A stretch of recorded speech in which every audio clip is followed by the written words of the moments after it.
SIR के बाद उत्तर प्रदेश की वोटर लिस्ट में जो हुआ उस पे ये आप यकीन मानिए कि रिसर्च थीसिस लिखना तय है। एसआईआर के बाद यूपी की वोटर लिस्ट में करीब 2 करोड़ से ज्यादा नाम सुधार के नाम पर हटा दिए गए।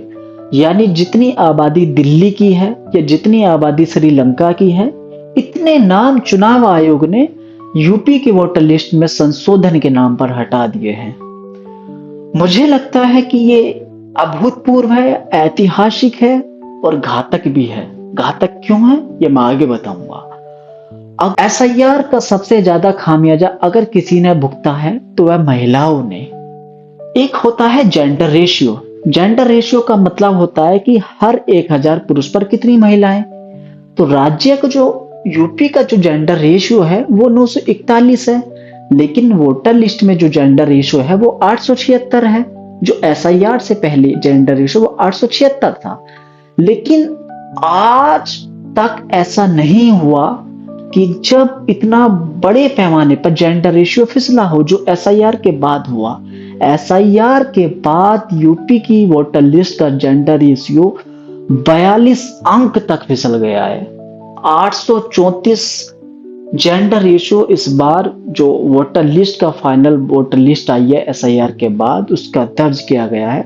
मुझे याद नहीं कि शायद ऐसा पहले किसी लोकतांत्रिक सुधार के नाम पर ऐसा हुआ हो, लेकिन ये बहुत घातक है। अब आप एक आंकड़ा ध्यान से सुनिए। अगर एसआईआर से पहले वाला जेंडर रेशियो इस बार भी फाइनल वोटर लिस्ट में बना रहता तो महिलाओं की जो संख्या है वो तकरीबन 31 लाख ज्यादा होनी चाहिए थी। यानी जो महिलाओं की संख्या है, टोटल संख्या, वो 6 करोड़ 40 लाख होनी चाहिए थी। लेकिन है कितनी? 6 करोड़ 9 लाख। तो अब आप इसी से अंदाजा लगाइए कि यूपी की वोटर लिस्ट में आखिर हुआ क्या है। और एक चीज मैं और आपका इशारा करना चाहूंगा, क्योंकि जो एक एसआईआर के नाम पर कहा गया कि हम तो संशोधन कर रहे हैं, हम तो बहुत अच्छा सुधार कर रहे हैं, लेकिन इसने महिलाओं को सबसे ज्यादा टारगेट किया है। एक अच्छा सुधार वही होता जो सभी महिलाओं को शामिल कर लेता। लेकिन जो जेंडर रेशियो है यूपी का वो 941 है और वोटर लिस्ट में पहले कितना था? 876 और अब कितना हो गया? 834। और अगर हम 941 की तरफ बढ़ते तो आज महिलाओं की संख्या तकरीबन 78 लाख ज्यादा होनी चाहिए थी, जो कि नहीं है।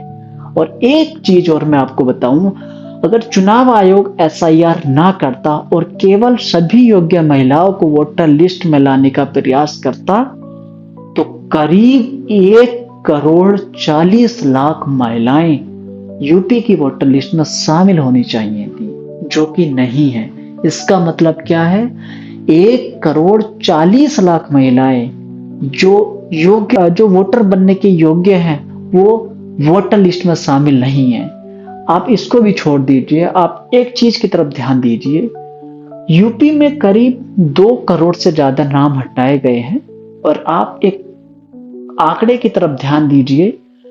याद कीजिए जो पिछला लोकसभा चुनाव हुआ था 2024, उसमें जो 2 बड़े गठबंधन पार्टी हैं यानी एनडीए और इंडिया गठबंधन, उनका वोट शेयर में कितना मार्जिन था? 1% नहीं, 0.17%। और इतने कम अंतर से हार जीत तय होने के बावजूद ऐसे राज्य में 2 करोड़ नाम एक साथ हटा दिए गए, लेकिन कोई हो हल्ला हंगामा नहीं हो रहा। मुझे तो हैरानी होती है।